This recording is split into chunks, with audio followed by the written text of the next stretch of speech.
आप सभी को जय हिंद, नमस्कार, राम राम। मेरा नाम है सौरभ सिंह चौहान और मैं अपने इस यूट्यूब चैनल एकेडमिक्स में आपका स्वागत करता हूं।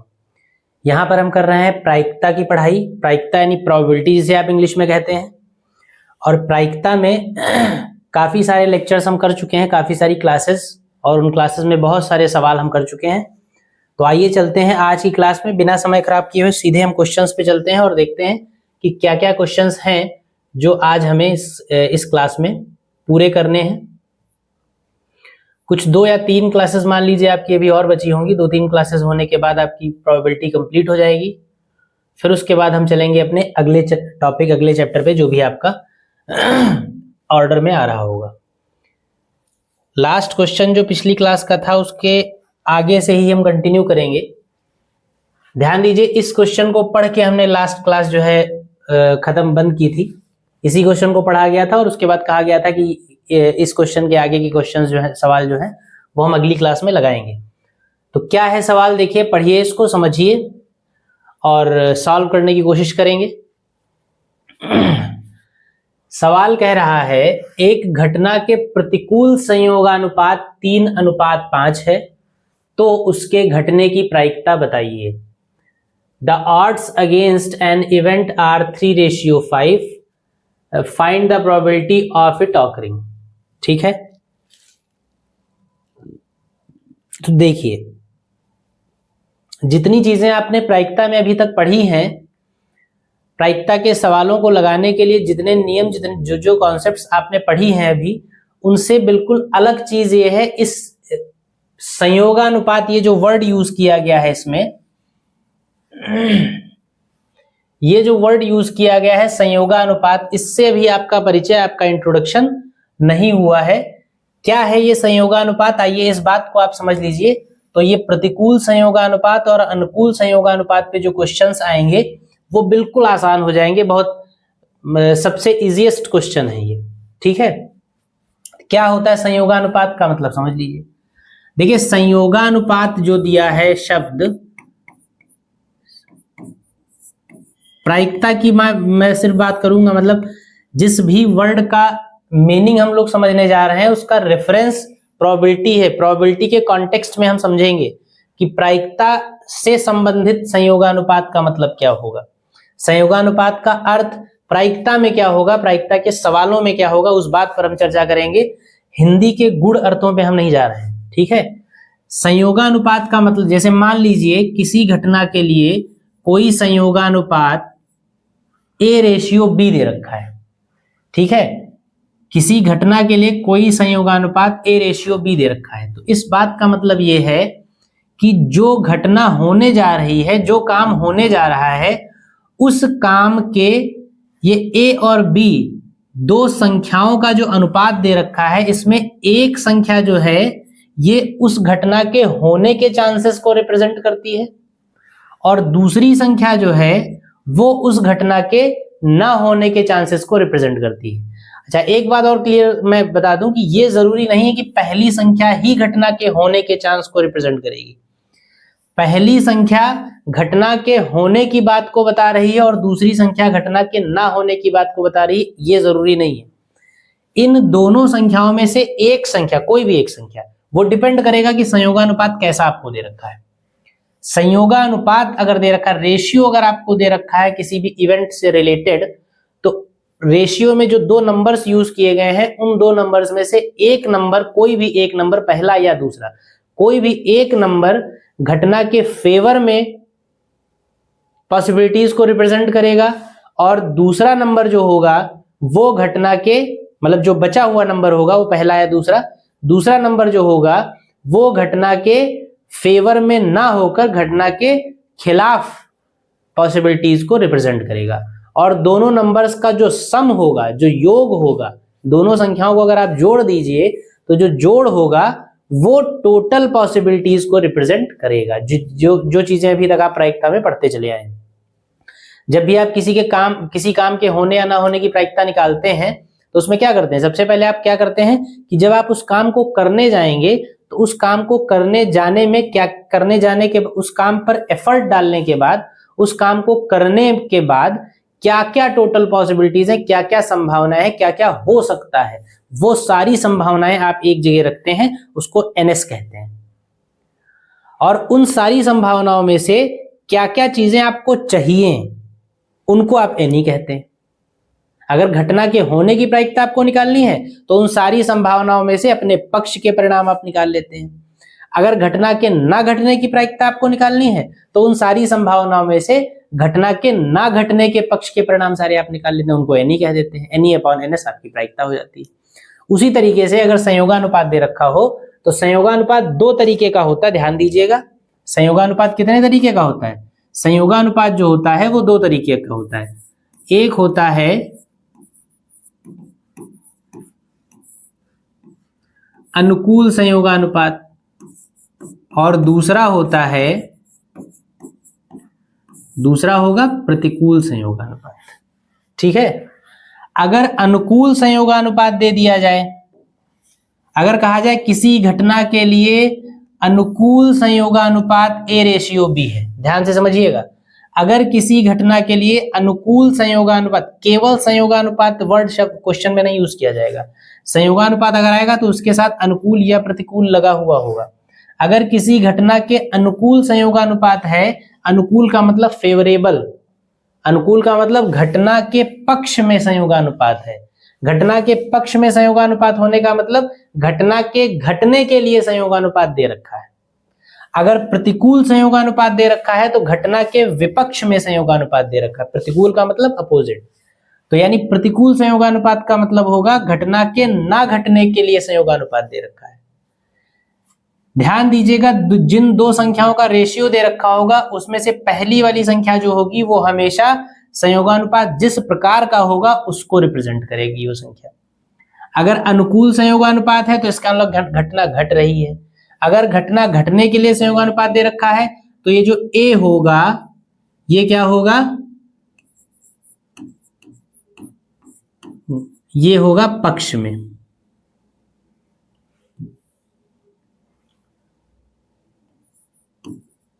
ये होगा पक्ष और ये क्या होगा? विपक्ष। और अगर प्रतिकूल संयोगानुपात दे रखा हो, अगर प्रतिकूल संयोगानुपात दे रखा होगा तो प्रतिकूल संयोगानुपात अगर दिया होगा तो फिर यही A जो पक्ष में था ये विपक्ष बन जाएगा और ये B जो है बाद वाला जो है ये पक्ष बन जाएगा। क्या मतलब है कहने? और दोनों का जो जोड़ होगा ये कुल संभावनाएं होंगी। A और B को अगर जोड़ दीजिएगा तो टोटल पॉसिबिलिटीज हो जाएंगी जिसको आप NS कहेंगे। A और B को अगर जोड़ेंगे तो NS आपको मिल जाएगा टोटल पॉसिबिलिटीज। अगर अनुकूल संयोगानुपात है तो A जो होगा वो घटना के घटने के पक्ष के परिणाम होंगे यानी, और B जो होगा वो घटना के ना घटने के पक्ष के परिणाम होंगे। अगर प्रतिकूल संयोगानुपात है तो A जो होगा वो घटना के ना घटने के पक्ष का परिणाम होगा और B जो है वो घटना के घटने के पक्ष का परिणाम हो जाएगा। बस इतनी सी बात आप समझ लीजिए और कोई खास बात नहीं है। बहुत सिंपल सी लैंग्वेज में एक बार आप रिवाइज कर लीजिए इसको कि अगर किसी घटना से संबंधित संयोगानुपात दे रखा है तो अनुकूल संयोगानुपात अगर होगा तो पहला वाला रेशियो जो होगा वो घटना के पक्ष का परिणाम होगा और दूसरा वाला रेशियो होगा वो घटना के विपक्ष का परिणाम होगा, यानी कि घटना के ना घटने के लिए वो उत्तरदायी होगा, रिस्पॉन्सिबल होगा। अगर प्रतिकूल संयोगानुपात है तो यही मामला पलट जाएगा, पहला वाला जो होगा वो घटना के विपक्ष का परिणाम होगा यानी घटना के ना घटने के लिए उत्तरदायी होगा अगर प्रतिकूल है, और दूसरा वाला जो होगा वो घटना के घटने के लिए उत्तरदायी होगा यानी पक्ष का परिणाम होगा। ठीक है, ये इतनी बात होती संयोगानुपात की। अब आइए हम लोग चलेंगे अपने सवाल को सॉल्व करने के लिए कि क्या किस तरीके से हम इस क्वेश्चन को सॉल्व करेंगे। आइए देखते हैं।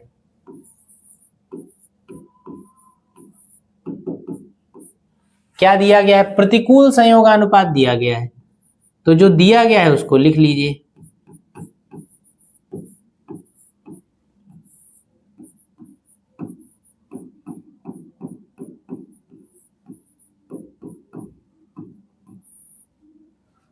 प्रतिकूल संयोगानुपात जो है वो कितना है? 3/5। अब प्रतिकूल संयोगानुपात का मतलब आपको क्या बताया गया, इसका मतलब बताया गया, सबसे पहली बात तो संयोगानुपात का मतलब क्या है, दोनों संख्याओं का अगर जोड़ आप कर दें तो कुल संभावनाएं आपको मिल जाएंगी। तो लिखेंगे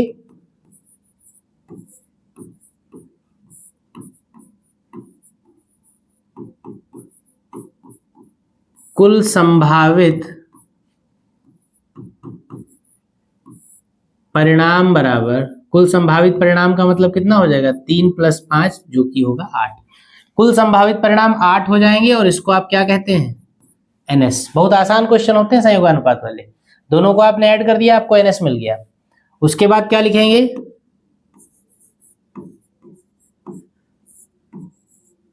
घटना के घटने के, आपको क्या निकालना है, घटना के घटने की प्रायिकता या ना घटने, आपको घटने की प्रायिकता निकालनी है। तो आप घटना के घटने के पक्ष के परिणाम ढूंढिए, घटना के घटने के पक्ष के परिणाम क्या कहेंगे आप इसको, NE। घटना के घटने के पक्ष के परिणाम क्या होंगे, 3 होंगे या 5 होंगे, सोचिएगा अपने आप से, अभी जो बात बताई गई थी उसको रिपीट करिएगा। अगर ये अनुकूल संयोगानुपात होता तो पहला वाला घटना के पक्ष का परिणाम होता, दूसरा विपक्ष का होता, यानी ना घटने का होता। अगर ये प्रतिकूल है तो पहला वाला विपक्ष का होगा, यानी ना घटने का होगा, और दूसरा वाला घटने का। हमको कौन सा चाहिए, घटना के घटने के पक्ष का परिणाम। तो प्रतिकूल संयोगानुपात होने का मतलब है घटना के फेवर वाला जो होगा वो बाद वाला होगा। प्रतिकूल का मतलब है पहला प्रतिकूल का मतलब है पहला वाला खिलाफ होगा और दूसरा वाला घटना के साथ वाला होगा।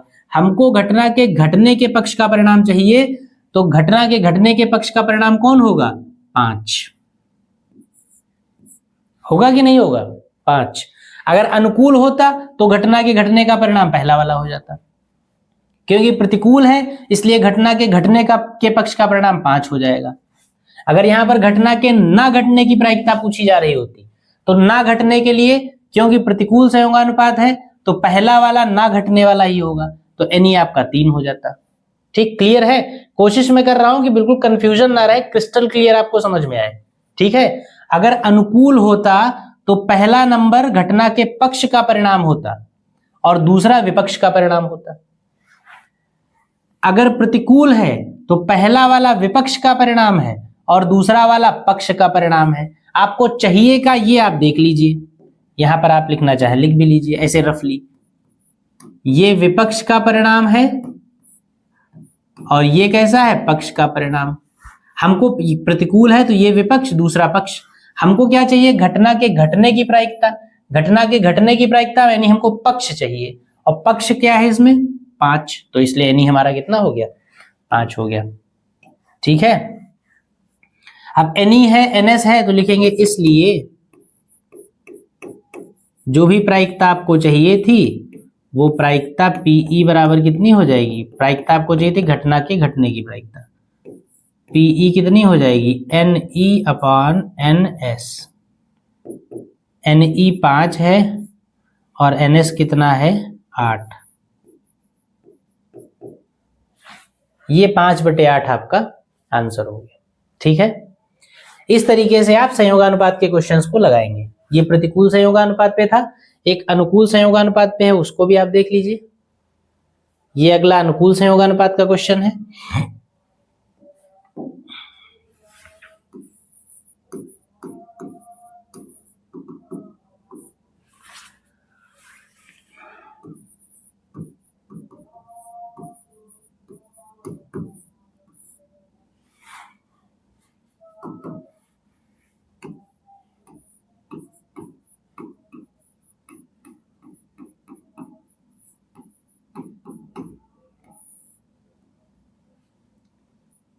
अनुकूल संयोगानुपात कितना है, 2:3। अब अनुकूल संयोगानुपात अगर 2:3, तो अनुकूल संयोगानुपात का मतलब क्या होता है, अगर संयोगानुपात अनुकूल है तो अनुकूल का मतलब है जो पहला वाला है वो पक्ष है और जो दूसरा वाला है वो क्या है, विपक्ष है। ठीक है, पहला पक्ष, अगर ये अनुकूल है तो पहला पक्ष दूसरा विपक्ष, किस चीज की जरूरत है वो हम सवाल में देखेंगे। सबसे पहले क्या लिखेंगे, कुल संभावित परिणाम।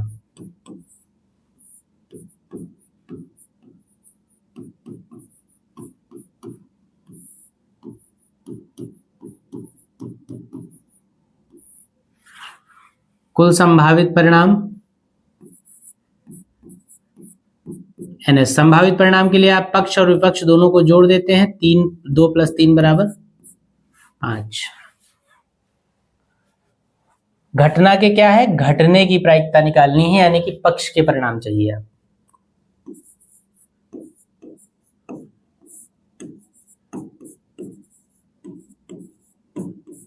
घटना के घटने के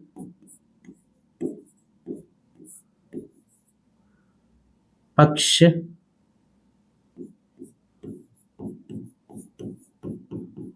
के परिणाम N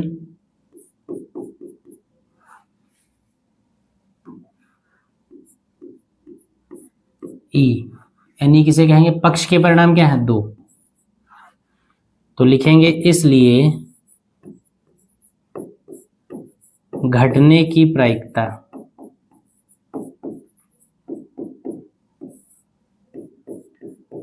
PE = NE/NS। NE कितना है, 2 और NS कितना है, 5। ये घटना के घटने की प्रायिकता आ गई। अगर इसी में घटना के ना घटने की प्रायिकता पूछी जा रही होती तो हमारा NE 2 की बजाय 3 हो जाता। ठीक है, तो इस तरीके से ये भी क्वेश्चन बड़ा आसान था, आसान भी है और इंपॉर्टेंट भी है। ऐसा नहीं है कि एग्जाम के लिए क्वेश्चंस जो टफ होते हैं वही इंपॉर्टेंट होता है, ऐसा नहीं होता है। एग्जाम में जो टफ क्वेश्चंस होते हैं वो उनकी संख्या कम होती है, आते हैं एक आध क्वेश्चंस, 2 3 4 क्वेश्चंस टफ कठिन भी आएंगे, लेकिन मैक्सिमम पेपर जो होता है वो मॉडरेट लेवल का बनाया जाता है, जो बहुत ज्यादा इजी भी ना हो और बहुत ज्यादा टफ भी ना हो, कठिन भी ना हो। तो उसमें ऐसे क्वेश्चंस आपको मिलेंगे, लॉन्ग में नहीं मिलेंगे, ज्यादा बड़े नंबरों में नहीं मिलेंगे, लेकिन फिर भी मिलेंगे। ठीक है, तो इसको नोट कर लीजिए, इंपॉर्टेंट चीज है ये। संयोगानुपात का क्वेश्चन जो है वो महत्वपूर्ण है। अगले क्वेश्चन पे हम लोग चलें, पढ़िए सवाल को। क्वेश्चन में कहा गया है यदि संख्याओं -2 -1 0 1 2, ये कुल 5 संख्याएं आपको दे रखी, 5 नंबर्स दे रखे हैं, और कहा गया इनमें से एक संख्या x यादृच्छया चुनी जाती है। x का मतलब इनमें से कोई भी एक नंबर, कोई भी एक संख्या रैंडमली पिक कर ली जाती, चूज कर ली जाती है। तो क्या प्रायिकता है कि x² = 27 नहीं है, ये थोड़ा सा मिसप्रिंट है, 27 नहीं है, x² = 2 है, और ये आपका होगा क्वेश्चन मार्क। x² > 2 क्या मतलब है कहने का, मतलब कहने का यह है कि इन 5 में से कोई एक नंबर चूज किया जाएगा। ठीक, किस बात की आपको प्रायिकता निकालनी, आपको इस बात की प्रायिकता निकालनी है कि जो नंबर चूज किया जाएगा अगर उसको x कह दिया जाए तो आपके चूज किए गए नंबर x, आपका चूज किया गया नंबर जो x है वो हमेशा इस कंडीशन को सेटिस्फाई करे। यानी आपको इन सारे नंबर्स में से कोई ऐसे x चुनने हैं जिनके लिए x² हमेशा 2 से छोटा हो। कोई भी ऐसा x उसमें से नहीं चूज करना है जिस x का स्क्वायर करें अगर आप तो वो इस कंडीशन को सेटिस्फाई ना करे। सवाल समझ पाए? 5 में से कोई एक नंबर चूज करना है, जिसको आप चूज करेंगे उसको आप x कहेंगे, लेकिन चूज किया गया नंबर जिसे आप x कह रहे हैं वो x हमेशा, उस x का स्क्वायर हमेशा 2 से छोटा होना चाहिए। ठीक, सिंपल लैंग्वेज में आप समझिए कि इन 5 में से कोई भी आपको नंबर 1 सिलेक्ट करना है, वो नंबर आप सिलेक्ट कर सकते हैं जिनका स्क्वायर करने पर वैल्यू आपको हमेशा 2 से कम मिले। अगर x² > 2 है तो उस x का चुनाव आप कर सकते हैं और उसी x का चुनाव करने की प्रायिकता आपको निकालनी। ठीक है, तो आइए शुरू करते हैं।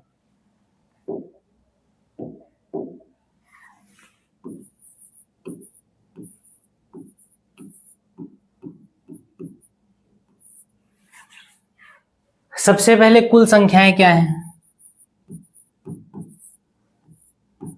इन संख्याओं में से आपको चुनाव करना है तो यही आपकी कुल संख्याएं हैं। कुल संख्याओं का जो समुच्चय सेट होगा उसको ऐसा आप कह देंगे। तो -2 है, -1 है, 0 है, 1 है और 2 है। इसलिए NS कितने हो जाएंगे? 5। NS कितना हो जाएगा? 5। कुल संख्याएं आपकी इतनी है तो NS आपका ये 5 है। इन 5 में से कोई एक नंबर चूज करना है। अब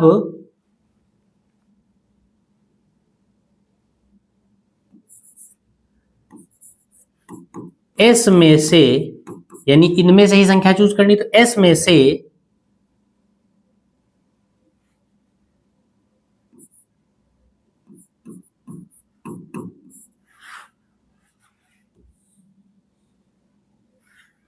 S में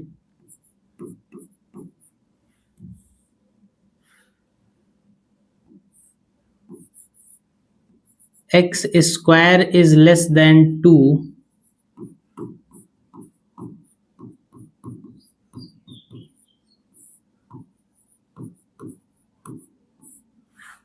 S में x square is less than 2 को संतुष्ट करने वाले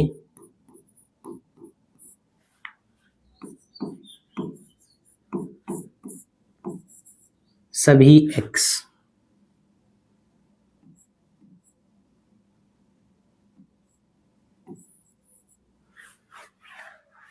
ठीक, बात समझ पा रहे हैं? ये S का, ये सारी संख्याओं का सेट है। इन संख्याओं में से आपको ऐसे x निकालने हैं जो x square is less than 2 को सेटिस्फाई करें, संतुष्ट करें। यानी x square is less than 2 को जो संतुष्ट कर रहे हैं वो कौन कौन से इसमें से नंबर होंगे जिनका नाम आप x दे रहे हैं। तो देखिए, इसमें से एक एक नंबर आप निकालते जाइए, उसका स्क्वायर करिए। स्क्वायर करने पर, अगर उसका स्क्वायर करने पर वैल्यू 2 से कम रह रही है तो उसका चुनाव आप कर सकते हैं। यही सवाल है। इनमें से कोई भी ऐसी संख्या निकालिए, उसका नाम x रखिए और उस x का स्क्वायर करिए। स्क्वायर करने पर वैल्यू अगर 2 से कम है तो आप उसका चुनाव कर सकते हैं। तो हम एक एक ले लें। सबसे पहले -2 को अगर आप x मान रहे हैं तो -2 का स्क्वायर करिए, क्योंकि x का आपको स्क्वायर करना है। -2 का जब स्क्वायर करेंगे तो प्लस का 4 मिलेगा। आपका x का जो स्क्वायर है वो 2 से छोटा होना चाहिए, लेकिन -2 का स्क्वायर जब हमने किया तो वैल्यू हमको 4 मिली जो कि 2 से बड़ी है, तो -2 को आप सेलेक्ट नहीं कर सकते। बात समझ में आई?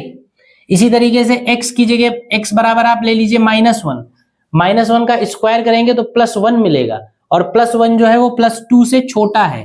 यानी अगर x की जगह -1 ले रहे हैं तो ये वाली कंडीशन सेटिस्फाई हो रही है। -1 अगर यहाँ x की जगह रखें तो ये वाला चिन्ह गलत साबित नहीं होगा। -1 अगर यहाँ रखेंगे तो -1 का स्क्वायर +1 और +1 इज लेस देन 2 होता है, आप जानते हैं। तो यानी कि -1 का चुनाव आप कर सकते हैं। इसी तरीके से x की जगह पर आप 0 ले लीजिए। तो जब x की जगह पर आप 0 लेंगे तो 0 का स्क्वायर करना पड़ेगा। स्क्वायर करके देखना पड़ेगा कि क्या है वो 2 से बड़ा तो नहीं है, क्योंकि x स्क्वायर आपका 2 से छोटा होना चाहिए। 0 का स्क्वायर करेंगे 0 ही मिलेगा, और 0 2 से छोटा होता है, इसका मतलब 0 का चुनाव भी कर सकते हैं। +1 लेंगे, +1 का स्क्वायर करेंगे +1 ही मिलेगा, और +1 2 से छोटा है, यानी कंडीशन सेटिस्फाइड, +1 ले सकते हैं। +2 लेंगे, +2 का स्क्वायर +4, और +4 जो होगा यहाँ पर वो 2 से छोटा नहीं होगा, यानी कि 2 का आप सिलेक्शन नहीं कर सकते। तो जो नंबर्स आप सेलेक्ट कर सकते हैं जो x square is less than 2 को सेटिस्फाई करें, वो हैं केवल 3 नंबर्स, -1, 0 और 1। इन्हीं 3 नंबर्स के सेट को आप e कहेंगे।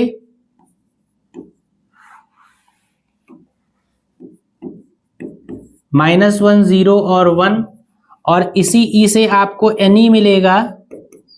नंबर ऑफ एलिमेंट्स कितने हो जाएंगे in favour of event? 3। ne 3 हो गया, ns आपका 5 है, तो लिखेंगे इसलिए x square is less than 2 के लिए प्रायिकता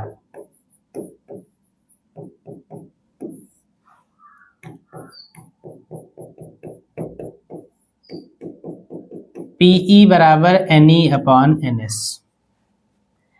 NE आपका 3 है और NS आपका 5 है।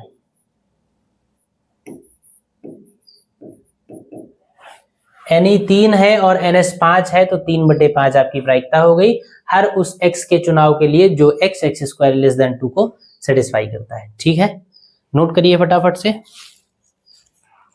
और फिर हम लोग चलते हैं अपने अगले सवाल पे। क्या कह रहा है अगला क्वेश्चन? अगला क्वेश्चन देखिए बिल्कुल सिंपल सा है, आप लगा चुके हैं बहुत सारे सवाल इस तरीके के। एक थैले में 6 लाल 8 काली और 4 सफेद गेंदें हैं, इनमें से एक गेंद यादृच्छा निकाली जाती है, तो वो प्रायिकता ज्ञात कीजिए कि वो गेंद काली नहीं है। दो तरीके हैं आपके पास सवाल को लगाने के।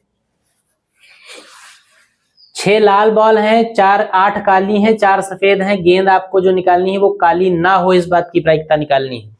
तो दो तरीके हैं, एक तरीका तो ये है कि गेंद के काली होने की प्रायिकता पहले निकाल लीजिए और फिर आप जानते हैं कि घटना के होने और घटना के ना होने की प्रायिकताओं का योग 1 के बराबर होता है।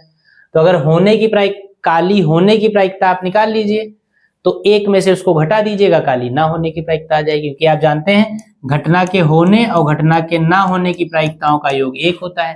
तो अगर P1 घटना के होने की प्रायिकता है तो P1 को उधर ले जाइए, 1 - P1 हो जाएगा, P2 का मान आ जाएगा P2 घटना के ना, मतलब होने और ना होने का योग अगर 1 के बराबर है तो इनमें से अगर कोई भी एक मालूम हो तो उस एक प्रोबेबिलिटी को 1 में से माइनस करेंगे तो दूसरी वाली मिल जाएगी। तो पहला तरीका तो ये है कि आप काली होने की प्रायिकता निकाल लीजिए और उसको 1 में से घटा दीजिए तो काली ना होने की प्रायिकता निकल आएगी। दूसरा तरीका ये है कि बॉल काली नहीं है, अगर इस बात की प्रायिकता निकालनी है तो जब थैले में हाथ डाल के आप एक बॉल निकालेंगे वो काली नहीं होनी चाहिए। तो काली नहीं होनी चाहिए तो इसका मतलब कौन कौन सी हो सकती है? इसका मतलब वो लाल हो तब भी चलेगा और सफेद हो तब भी चलेगा, काली वाली ना आए आपके हाथ में बस। तो आप क्या करेंगे, उसमें बैग में से जो बॉल निकालेंगे उस बॉल के लाल या सफेद होने की प्रायिकता आप निकाल लीजिए। तो लाल या सफेद होने की प्रायिकता का मतलब क्या है कि टोटल बॉल्स हैं 6 और 4 10 और 8 18 बॉलें हैं।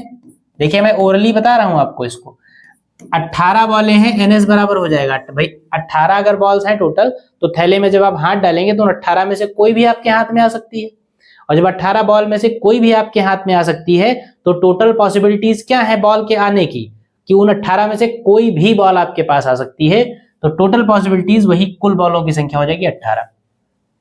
आपको बॉल काली नहीं चाहिए, अगर काली नहीं चाहिए तो इसका मतलब लाल आ जाए तब भी चलेगा, सफेद आ जाए तब भी चलेगा। तो यानी कि अगर ई की बात करेंगे तो क्या हो जाएगा, 6 लाल हैं और 4 सफेद हैं। आपके पक्ष के परिणाम क्या होंगे, आपको ब्लैक बॉल नहीं चाहिए। ब्लैक बॉल नहीं मिलने का चाहने का मतलब यह है कि आप रेड ले सकते हैं या आप व्हाइट ले सकते हैं। तो अगर आप रेड लेनी है तो आप उन 6 में से कोई आप सेलेक्ट कर लीजिए, व्हाइट लेनी तो उन 4 में से कोई सेलेक्ट कर लीजिए। इन 6 बॉल्स या इन 4 बॉल्स में से कोई भी आ जाए, परिणाम आपके पक्ष में ही होगा कि आपका पक्ष क्या है, काली ना होना। तो लाल आए या सफेद आए, काली तो वो नहीं होगी। तो लाल बॉल या सफेद बॉल इनमें से कोई भी आप ले सकते हैं। तो ई जो हो जाएगा वो लाल बॉल, रेड बॉल और व्हाइट बॉल। तो NE कितना हो जाएगा 10, 6 बॉल ये 4 बॉल ये 10। व्यवहारिक तौर पे आप समझिए कि एक थैले में 18 बॉल्स रखी हुई हैं, उसमें 8 काली हैं और आप हाथ डालिए उसमें से और आपसे कहा जाए कि काली बॉल नहीं आनी चाहिए, तो आप कोशिश यही तो करेंगे कि वो जो 8 काली बॉल्स हैं उनमें से कोई हमारे हाथ में ना आए, बाकी की जो 10 उसमें बची वो किसी भी कलर की हो, उनमें से कोई भी आ जाए। तो उन 8 काली बॉल्स को छोड़कर बाकी बॉल्स में से अगर आप कोई भी एक बॉल निकाल लीजिए तो आपके पक्ष का परिणाम आपको मिलेगा कि नहीं, आपके फेवर में रिजल्ट होगा कि नहीं होगा। आपका फेवर ये था कि आपको ब्लैक नहीं चाहिए, तो ब्लैक छोड़कर बाकी जितनी थी उनमें से आपने कोई एक निकाल ली, तो ब्लैक नहीं है वो। वही चीज यहां पर कही गई है कि 6 लाल 8 काली और 4 सफेद हैं, आपको ब्लैक नहीं चाहिए तो ब्लैक हमने 8 हटा दी, बाकी जो बची उनमें से कोई भी आप निकाल लीजिए। तो बाकी कितनी बची, बाकी बची 6 लाल और 4 सफेद, यानी बाकी बची टोटल 10। उन 10 में से कोई भी बॉल आप निकाल सकते हैं, रिजल्ट आपके फेवर में होगा। तो आपके फेवर के रिजल्ट जो है, उस रिजल्ट के लिए अगर आप उन 10 बॉल्स में से कोई भी निकाल सकते हैं तो यानी NE आपका 10 हो जाएगा। NE 10 है, NS 18 है, तो इसका मतलब प्रायिकता कितनी हो जाएगी 10/18, 2 पंचे 10, 2 9 18, 5/9। ये 5/9 किस बात की प्रायिकता आई है? ये 5/9 आपके द्वारा निकाली गई बॉल लाल होगी या सफेद होगी, इस बात की प्रायिकता है। और बॉल अगर लाल है तो भी उसका आप कहेंगे कि काली नहीं है, और अगर सफेद है तो भी आप कहेंगे कि काली नहीं है। भाई लाल आ जाए या सफेद आ जाए, काली तो वो नहीं है, और काली नहीं होने की ही प्रायिकता निकालनी थी। तो आप लाल और सफेद होने की प्रायिकता निकाल लीजिए, चाहे काली ना होने की प्रायिकता निकाल लीजिए, दोनों सेम बात है। ठीक, एक तरीका ये है कि लाल और सफेद को आप सेलेक्ट कर लीजिए और लाल सफेद बॉल निकालने की प्रायिकता निकाल लीजिए, वही काली ना होने की प्रायिकता आएगी। या एक तरीका ये है कि NS आपका कितना है? NS आपका है 18। 18 में से कोई भी बॉल आप सेलेक्ट कर सकते हैं, तो NS आपका 18 हो गया। और काली होने की प्रायिकता आप निकाल लीजिए। क्या निकालेंगे? काली होने की।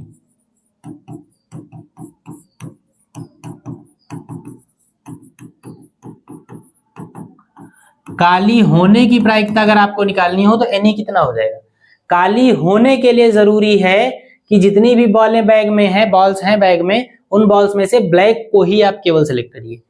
अगर काली होने की प्रायिकता आपको निकालनी है तो काली होने के लिए जरूरी है कि इन्हीं 8 काली बॉल्स में से आप एक सेलेक्ट करें। तो काली होने के लिए Ne जो होगा वो कितना हो जाएगा? 8 हो जाएगा। इसलिए काली होने की प्रायिकता जो हो जाएगी वो Ne/NS कितना हो जाएगा? 8/18 हो जाएगा। कैंसिल आउट करेंगे, 2 चक्कू 8, दोनों 18। ये 4/9 किस बात की आ गई? काली होने की प्रायिकता। और आप जानते हैं P1 + P2 = 1 होता है, यानी कि किसी घटना के घटने की प्रायिकता और किसी घटना के ना घटने की प्रायिकता का योग 1 के बराबर होता है। P1 जो है वो गेंद के काली होने की प्रायिकता हो गई, तो P2 क्या होगी? गेंद के काली ना होने की प्रायिकता बराबर 1, यानी P2 बराबर क्या हो जाएगा? 1 - 4/9, यानी सॉल्व करेंगे कितना आ जाएगा? 5/9। देखिए वही आया, काली ना होने की प्रायिकता आ गई। तो ये तरीका भी है। तो रफली मैंने आपको सॉल्व करके बता दिया, बाकी लैंग्वेज आपको जैसे अभी तक करवाते चल लिखवाई गई वैसे आप लिखते रहिएगा। ये इस तरीके से क्वेश्चन आप लगा सकते हैं, पुराना क्वेश्चन ही था। अगला सवाल, अगला क्वेश्चन भी आपको होमवर्क में ही लगाना है। बहुत सारे सवाल ऐसे आप लगा चुके हैं, 4-5 क्वेश्चन लगा चुके हैं। एक थैले में 2 से 90 तक की लिखी संख्याओं के कार्ड हैं। थैले से एक कार्ड यादृच्छिक निकाला जाता है, तो उन निकाले गए कार्ड पर होने की प्रायिकता 1-2 अंकों की संख्या हो। तो सबसे पहले बात तो यह कि थैले में जो कार्ड्स हैं उन पर 2 से लेकर 90 तक की संख्याएं लिखी हैं। तो जब आप थैले में से एक कार्ड निकालेंगे तो सारे कार्ड्स में से कोई भी एक कार्ड आपके हाथ में आ सकता है। तो जो टोटल पॉसिबिलिटीज NS होंगी वो क्या हो जाएंगी? 2 से 90 तक अगर आप गिनतियां लिखेंगे तो कुल कितने कार्ड्स बन जाएंगे? 89 बन जाएंगे। बनेंगे कि नहीं? अगर 1 से 90 की बात की जाती तो टोटल 90 हो जाते, लेकिन 1 लिखा नहीं गया है तो वो 1 कार्ड कम हो गया। 2 से लिखना स्टार्ट किया, 90 तक गए तो टोटल 89 कार्ड्स हो जाएंगे। 89 कार्ड्स में से कोई भी एक कार्ड आप पिक कर सकते हैं, इसलिए NS आपका 89 हो गया। Ne आपका दोनों के लिए अलग अलग, NS दोनों के लिए सेम होगा। Ne इसके लिए Ne अलग होगा, इसके लिए Ne अलग होगा। Ne का मतलब क्या? जो आपको चाहिए उसकी संभावना है। क्या चाहिए? 1-2 अंकों की संख्या हो, इस बात की प्रायिकता निकालिए। तो 2 अंकों की कुल कितनी संख्याएं होंगी? भाई 2 से लेकर 90 तक जितनी भी संख्याएं लिखी हुई हैं उनमें से जो कार्ड आप पिक करेंगे उस पर केवल 2 अंकों की संख्या लिखी हो, इसी बात की अगर आपको प्रायिकता निकालनी है तो 2 से 90 के बीच में जितनी 2 अंकों की संख्याएं आ रही हैं उनमें से कोई भी आप पिक कर लीजिए, आप सफल हो जाएंगे। तो कितनी 2 अंकों की संख्याएं 2 और 90 के बीच में होती हैं ये आप पता लगा लीजिए, वही आपका Ne हो जाएगा, क्योंकि उसमें से आप कोई भी सिलेक्ट कर सकते हैं क्योंकि, ठीक है। तो 2 से 90 के बीच में 2 अंकों की कुल कितनी संख्याएं होंगी? कितने टोटल नंबर्स होंगे 2 नंबर्स के? तो 2, 3, 4, 5, 6, 7, 8, 9, ये 2 से लेकर 9 तक ये जो 8 नंबर्स हैं ये 1 अंक के होंगे। इनको आप हटा दीजिए। बाकी 10 से जब स्टार्ट करेंगे गिनतियां 10, 11, 12 तो 90 तक आप जाएंगे, सारी गिनतियां आपको 2 अंकों की ही मिलेंगी। इसका मतलब 2 से लेकर 9 तक जो 8 अंक हैं वो 8 अंक आप छोड़ दीजिए, शेष सभी संख्याएं 2 अंकों की होंगी। तो उन शेष सभी संख्याओं में से कोई भी संख्या आप सिलेक्ट कर सकते हैं, इसलिए वो शेष सभी 2 अंकों की संख्याएं Ne हो जाएंगी। तो 89 में से 8 अगर संख्याएं चली जाएंगी तो 81 बचेगा, तो एनी आपका 81 हो जाएगा। पहले पार्ट के लिए एनी 81 हो जाएगा, और पहले पार्ट के लिए अगर एनी 81 हो जाएगा तो पीई कितना हो जाएगा 81/89, पहला आंसर। दूसरे पार्ट के लिए एक संख्या जो पूर्ण वर्ग हो, तो 2 से लेकर 90 के बीच में वो सारी संख्याएं आपको ढूंढनी है जो कि पूर्ण वर्ग होती हो। पूर्ण वर्ग मतलब किसी का स्क्वायर करने पर वो संख्या मिलती हो। आपको ऐसी संख्या ढूंढनी है जो किसी ना किसी का स्क्वायर करने पर आती हो। तो 2 और 90 के बीच में कुल कितनी संख्या है आप लिखना चाहें, लिख लीजिए ई बराबर 2 से ही शुरू करिए। 2 क्या, वो संख्या ही लिखेंगे, ध्यान रखिएगा। पूर्ण वर्ग का मतलब क्या है, वो संख्या लिखेंगे जो किसी का वर्ग करने पर मिलती हो, किसी का स्क्वायर करने पर जो मिलती हो। किसी संख्या का स्क्वायर नहीं लिखेंगे, किसी संख्या का स्क्वायर करने पर जो स्क्वायर मिलेगा वो लिखेंगे। नहीं, किसी संख्या का स्क्वायर नहीं लिखना है, वो संख्या लिखना है जो किसी का स्क्वायर करने पर मिलती हो। जैसे 2 और 90 के बीच में सबसे पहला नंबर हम 2 ही ले लें, तो आप ये बताइए कि 2 क्या किसी का स्क्वायर होता है? किसी का स्क्वायर करने पर 2 नहीं मिलता है। √2 का स्क्वायर आप मत कहने लगिएगा, यहां पर रेशनल नंबर्स की बात की जा रही है। 2 किसी भी संख्या का स्क्वायर नहीं होता है, इसलिए 2 नहीं लिखेंगे। पूर्ण वर्ग संख्या आप लिखेंगे। पूर्ण वर्ग का मतलब जो किसी का स्क्वायर हो। 3 किसी का स्क्वायर नहीं है, 4 है स्क्वायर, क्योंकि 2 का स्क्वायर करने पर 4 मिल जाता है, तो इसका मतलब 4 पूर्ण वर्ग है, 4 लिख लेंगे। 5 किसी का स्क्वायर नहीं, 6 किसी का स्क्वायर नहीं, 7 किसी का स्क्वायर नहीं, 8 किसी का स्क्वायर नहीं, 9 स्क्वायर होता है 3 का। ठीक, या ऐसे कह लीजिए, पूर्ण वर्ग को ऐसे भी समझ सकते हैं कि ऐसी संख्या जिसका रूट करने पर वो सॉल्व हो जाए, पॉइंट में वैल्यू ना मिले, वो पूर्ण वर्ग होती है। दोनों एक ही बातें हैं। ऐसी संख्या जिसका वर्गमूल एक कंप्लीट नंबर मिले, परफेक्ट नंबर मिले। तो 4 का वर्गमूल करेंगे 2 मिलेगा, 2 का वर्गमूल करेंगे √2 मिलेगा, वो नहीं लेना है, पॉइंट में आ जाएगा। 3 का √3 मिलेगा, नहीं। इसी तरीके से 9 का वर्गमूल करेंगे तो 3 आ जाएगा। इसी तरीके से 9 के बाद 10, 11, 12, 13, 14, 15, यहां तक कोई किसी का स्क्वायर नहीं होता है। 16 4 का स्क्वायर होता है, तो 16 का वर्गमूल करेंगे तो 4 मिलेगा। फिर उसके बाद 25 मिलेगा आपको, फिर उसके बाद 36 मिलेगा, 49 मिलेगा, 64 मिलेगा, 81 मिलेगा, और उसके बाद कुछ नहीं मिलेगा। इतनी संख्याएं टोटल हैं। 2 और 90 के बीच में जो पूर्ण वर्ग संख्याएं हैं वो 4 से लेकर 81 तक है। 4 से लेकर अगर 81 तक है तो एनी कितना हो जाएगा दूसरे पार्ट के लिए? 1 2 3 4 5 6 7 8, 8 हो जाएगा एनी। अगर एनी इतना हो जाएगा तो पीई कितना हो जाएगा? एनी अपॉन एनएस, यानी 8/89, ये आंसर हो जाएगा। तो ये क्वेश्चन मैंने आपको बता दिया, लेकिन ऐसे क्वेश्चंस आप लगा चुके हैं, तो इसको भी आप नोट करिए। फिर हम लोग चलेंगे अपने अगले क्वेश्चन पे। इसको नोट करिए, अगला सवाल देखा जाए।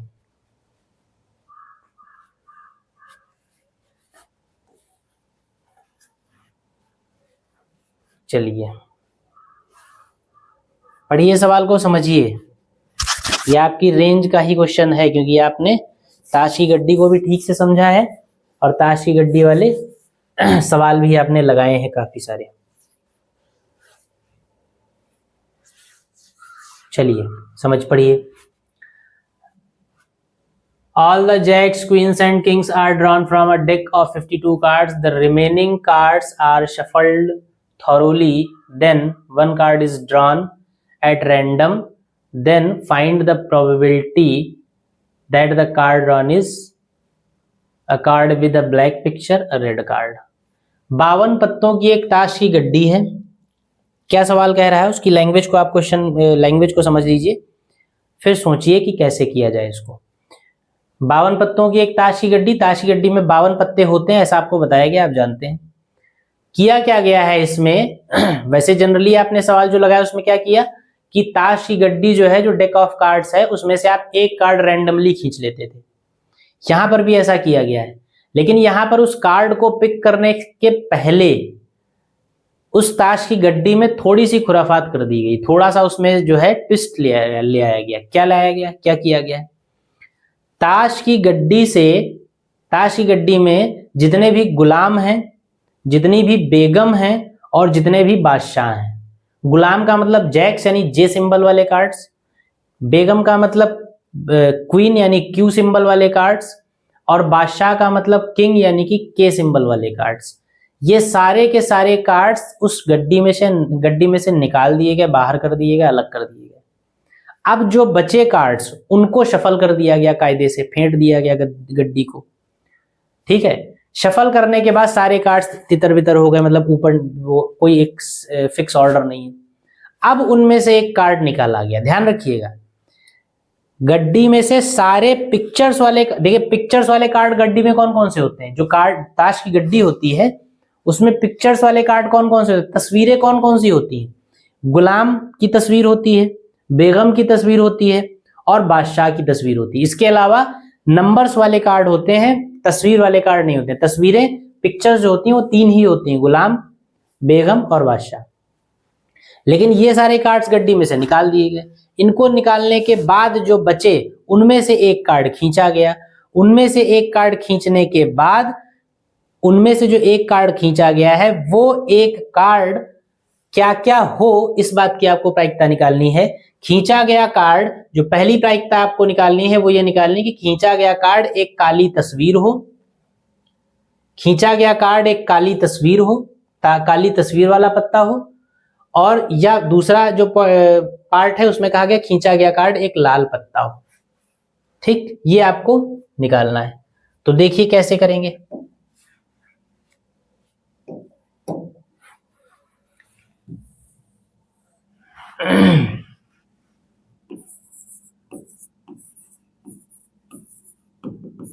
सवाल आपको समझ में आ गया होगा। सबसे पहले ताश की गड्डी में कुल पत्ते,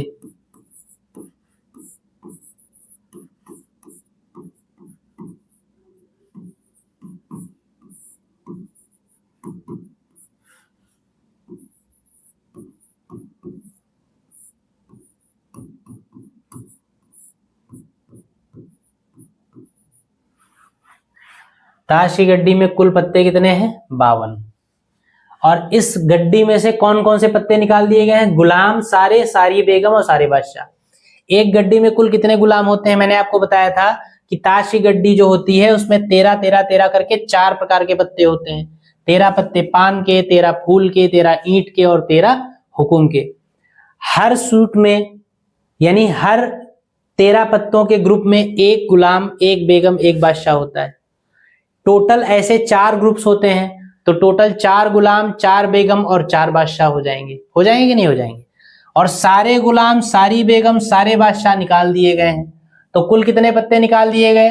गुलाम होते हैं टोटल 4, बेगम होती है टोटल 4 और बादशाह भी होते हैं टोटल 4, और ये सब निकाल दिए गए। तो 4 4 8 4 12 पत्ते गड्डी में से निकाल के बाहर कर दिए गए। तो आप लिखेंगे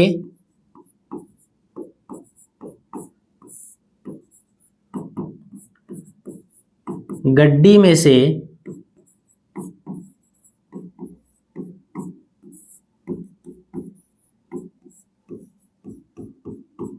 निकाले गए पत्ते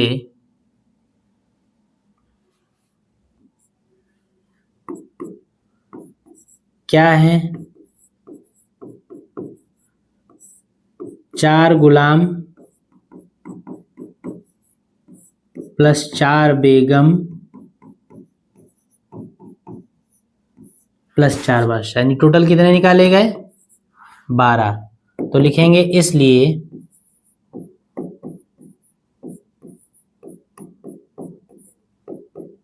शेष पत्ते कितने हो जाएंगे? 52 में से 12 चले गए, कितने आ गए? 40।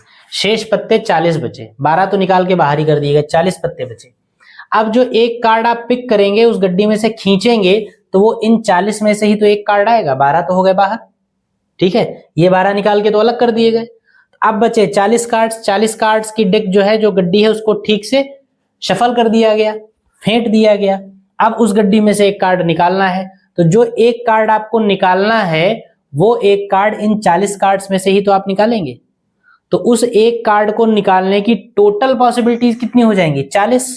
जितने टोटल कार्ड हैं उतनी तरीके से आप एक कार्ड आपको मिल सकता है। तो टोटल कार्ड्स आपके बचे हैं 40, तो इन 40 में से कोई भी कार्ड आप निकाल सकते हैं, इसलिए टोटल पॉसिबिलिटीज हो जाएंगी 40। तो लिखेंगे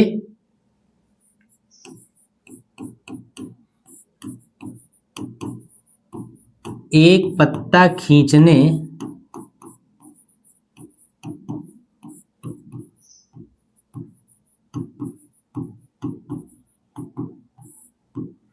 की कुल संभावनाएं NS बराबर कितनी हो जाएंगी? 40। बात क्लियर है? यहां पर एक पत्ता जो आपको खींचना है, वो पत्ता खींचने की कुल संभावनाएं जो है वो 40 हो जाएंगी, जो कि आपका NS हो जाएगा।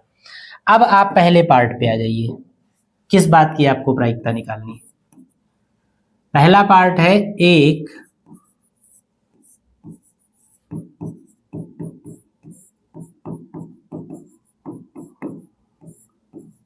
एक काली तस्वीर वाला पत्ता।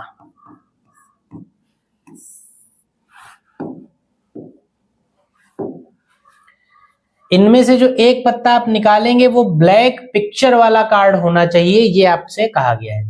तो देखिए समझिए, पूरी गड्डी में जो पिक्चर वाले कार्ड होते हैं वो कौन कौन से होते हैं? गुलाम, बेगम और बादशाह। गुलाम भी सारे के सारे निकाल दिए गए, बेगम भी सारी की सारी निकाल दी गई और बादशाह भी सारे के सारे निकाल दिए गए।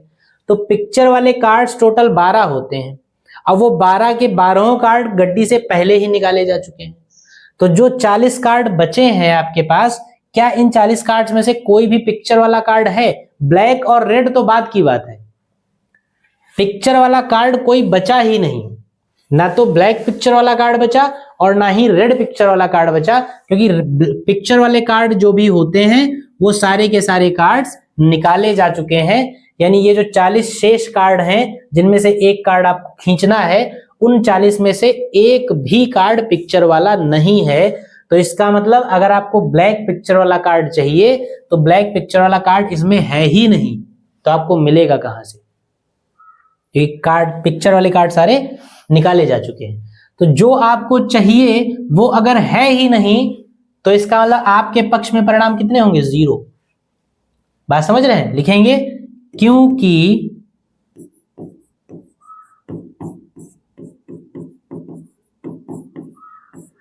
सभी तस्वीर वाले पत्ते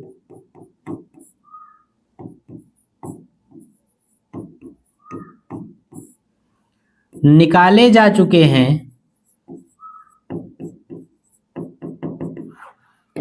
इसलिए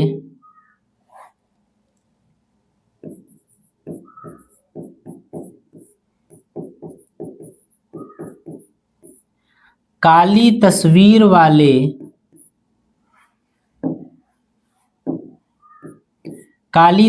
वाला पत्ता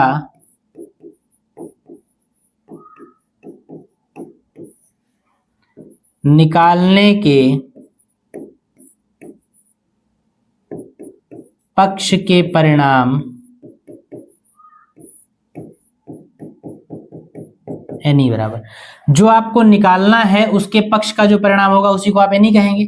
काली तस्वीर वाला पत्ता निकालना है, और काली तस्वीर हो चाहे लाल तस्वीर हो, तस्वीर वाला पत्ता इसमें बचा ही नहीं। तो इसका मतलब जो इसमें बचा ही नहीं, तो आप काली तस्वीर वाला पत्ता निकाल ही नहीं सकते। जो है नहीं उसको कैसे निकालेंगे? और जो है नहीं उसको निकाल नहीं सकते हैं, और निकालने वाली चीज अगर आपको मिलेगी ही नहीं, तो इसका मतलब आपके पक्ष का परिणाम कितना है? 0। बात समझे?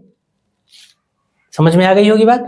क्योंकि ब्लैक पिक्चर वाला कार्ड चाहिए, ब्लैक पिक्चर वाला कार्ड इसमें है ही नहीं। तो जब वो है ही नहीं, तो इसका मतलब काली तस्वीर वाला पत्ता मिलने के चांस बिल्कुल 0 हैं। तो काली तस्वीर वाला पत्ता निकालने के पक्ष के जो परिणाम होंगे वो आपके क्या होंगे? 0, क्योंकि काली पिक्चर वाला कोई भी कार्ड आपको नहीं मिलेगा। नहीं मिलने का मतलब है 0 है। तो इसलिए क्योंकि पक्ष के परिणाम एनी 0 हो गए, तो इसलिए क्या लिखेंगे? इसलिए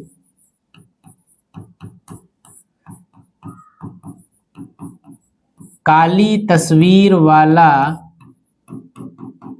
पत्ता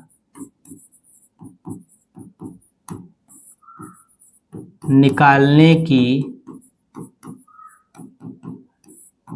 प्रायिकता PE बराबर NE/NS। NE 0 है, NS आपका 40 है, यानी कितना आ गया? ये पहले पार्ट का आंसर हो गया। देखिए समझ में तो आपको एक चीज वैसे भी आ रही है कि जब पूरी गड्डी में से सारी पिक्चर्स पहले ही निकाल दी गई, तो अब आपको ब्लैक पिक्चर वाला कार्ड कैसे मिल जाएगा? नहीं मिलेगा। यानी कि अगर सारी की सारी पिक्चर्स पहले ही निकाल दी गई हैं, तो इसका मतलब आपको ब्लैक पिक्चर चाहिए हो या रेड पिक्चर चाहिए हो, पिक्चर वाला कार्ड अब आपको मिल ही नहीं सकता। जब मिल ही नहीं सकता तो मिलने की पॉसिबिलिटी जीरो, और मिलने की पॉसिबिलिटी जीरो यानी कि प्रोबेबिलिटी जीरो, प्रायिकता जीरो। लेकिन उस जीरो प्रायिकता को लाएंगे कैसे, ये प्रोसीजर है, ये प्रक्रिया है। ठीक है, इसको नोट कर लीजिए। सेकेंड पार्ट फिर देख ले हम लोग। सेकेंड पार्ट इधर देख लीजिए।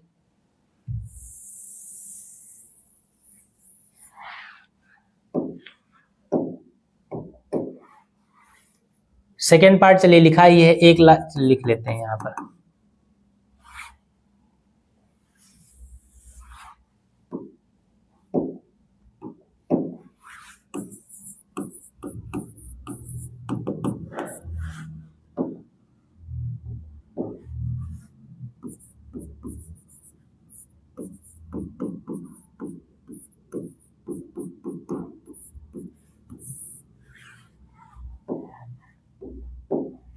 एक लाल पत्ता होने की प्रायिकता, देखिए फिर वही बात, NS तो 40 ही रहेगा क्योंकि पिक्चर वाले कार्ड्स निकाल दिए गए हैं। तो आप लिखेंगे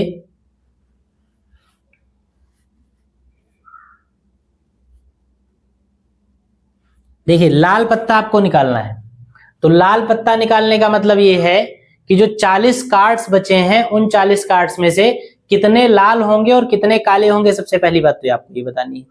तो 12 कार्ड्स जो निकल गए हैं उनमें कितने लाल और कितने काले निकले हैं, 4 गुलाम निकाले गए हैं। तो 4 गुलाम में से आप जानते हैं 2 लाल होते हैं 2 काले होते हैं। 4 बेगम निकाली गई हैं, उसमें भी आप जानते हैं 2 लाल और 2 काली होती हैं। और 4 बादशाह निकाले गए, उसमें भी आप जानते हैं कि 2 रेड और 2 ब्लैक होते हैं। यानी जो टोटल 12 पत्ते निकाले गए हैं उसमें से 6 काले निकल गए हैं और 6 लाल निकल गए हैं। ठीक है, 6 काले निकल गए हैं और 6 लाल निकल गए हैं। यानी मामला आधे आधे का, आधे रेड निकले हैं आधे ब्लैक निकले हैं। पूरी गड्डी जो होती है उसमें आप जानते हैं कि आधे कार्ड्स रेड होते हैं आधे कार्ड्स ब्लैक होते हैं। तो जो निकाले गए हैं उनमें भी अगर रेशियो सेम है तो जो बचे हैं उनमें भी रेशियो सेम होगा। भाई 40 टोटल पत्ते 40 बचे हैं तो उसमें से 20 काले होंगे और 20 लाल होंगे, होंगे कि नहीं होंगे। वैसे क्या होता है, 52 पत्ते टोटल होते हैं, उसमें 26 रेड होते हैं और 26 ब्लैक होते हैं, होते हैं कि नहीं होते। 52 में से 26 लाल 26 काले। और जो 12 पत्ते आपने निकाले हैं उसमें से 6 लाल निकल गए हैं, तो जब 6 लाल निकले हैं तो 20 लाल बचे, और 6 काले निकले हैं तो 20 काले बचे। यानी जो 40 पत्ते आपके पास हैं उसमें से 20 रेड हैं और 20 ब्लैक हैं। और हमको कैसा पत्ता चाहिए, हमको रेड चाहिए। तो रेड होने का मतलब ये क्या है, इन 20 में से कोई ना कोई आ जाए हमारे पास। और अगर 20 पत्तों में से कोई ना कोई आपको मिलने पर रेड मिल जाएगा तो NE आपका क्या हो जाएगा, 20 हो जाएगा। NS तो आपका 40 ही रहेगा। ठीक है, तो बस इतनी सी बात आपको लिखनी है। आप लिखेंगे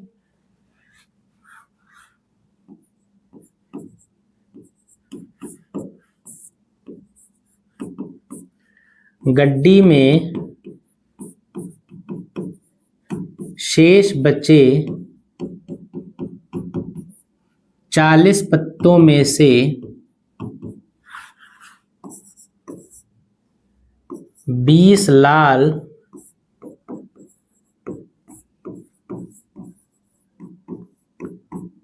तथा 20 काले होंगे,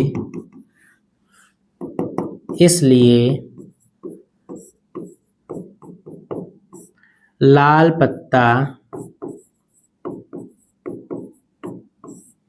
निकालने के पक्ष के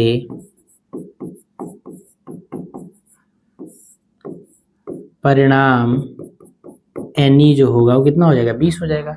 रेड कार्ड अगर आपको निकालना तो उसके फेवर के जो भी रिजल्ट्स होंगे, जो पक्ष के परिणाम होंगे, जिनको NE आप कहेंगे, इन 20 लाल पत्तों में से कोई भी लाल पत्ता आपको मिल जाए आपके पक्ष में होगा, तो NE बराबर 20 हो जाएगा। तो NE अगर 20 हो जाएगा तो इसलिए क्या लिखेंगे, इसलिए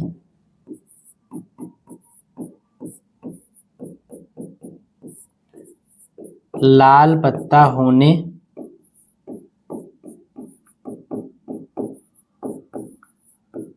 की प्रायिकता PE बराबर NE/NS। NE है 20 और NS कितना है 40।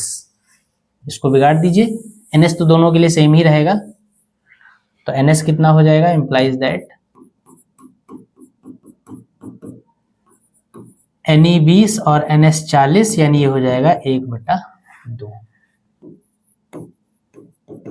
इस तरीके से क्वेश्चन लग गया। ये सवाल अच्छा सवाल था। ब्लैक पिक्चर वाला कार्ड अगर आपको निकालना है तो 0 प्रोबेबिलिटी, रेड कार्ड निकालना है तो 1/2 प्रोबेबिलिटी। इसी में ये 12 पत्ते निकाल दिए गए, उसके